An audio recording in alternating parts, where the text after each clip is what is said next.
Hi, Steve Gower from UTC. I got an assignment to head up to Newport Beach to talk to the super successful Ryan Grant about how his branch uses the Eliant Survey to showcase their notable customer service accomplishments and to isolate any deficiencies in that regard and give them a quick and emphatic fix.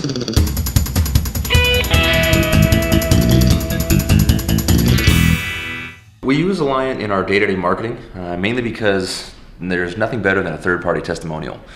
When you have a client who is willing to say how you've done and how they perceive the transaction and actually put that on paper, it's a very valuable tool to be able to share on our social media, so all of our followers, all of our friends, all of our family, all of our clients can see not what we said that we've done, but what others perceive that we've done.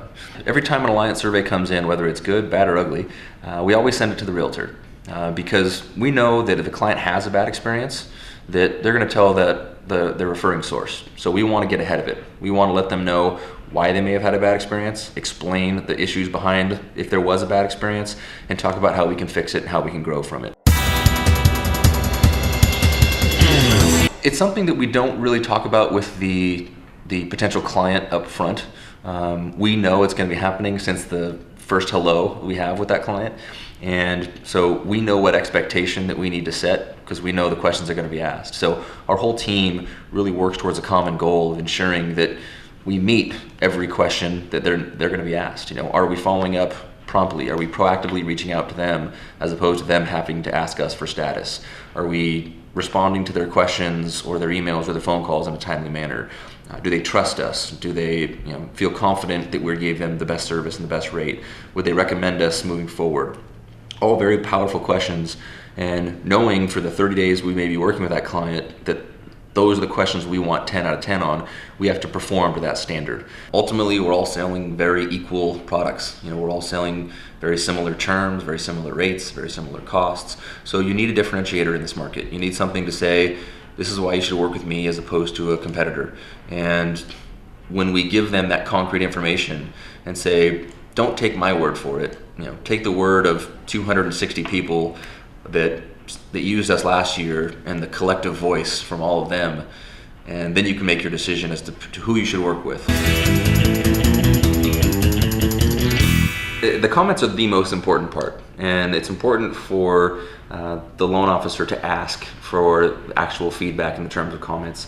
A lot of times we get 10 out of 10s, but no comments. And that's not a bad thing. It means that they really enjoyed the service, but the comments are what takes extra time. The comments mean that the client had such a good experience that they're willing to take the extra 10 to 15 seconds to form a few sentences as to what it meant to them, to who on the team was great. A lot of times they use specific names. Knowing that this survey is coming, it drives everything that we do based on service here.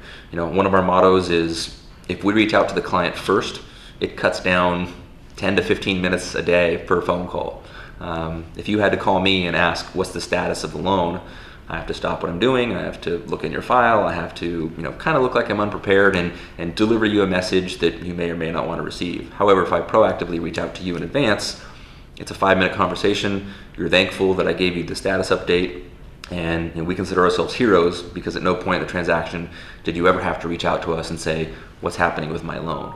So those types of things are really why the loan officer should not only want to do this, but strive to do this, because this is how their business will grow. They're always going to be measured upon the service in which they gave to their clients, and we cannot be considered a commodity in this industry. We have to be considered a service provider. And being a service provider, you're nothing more than the service you provide to your clients.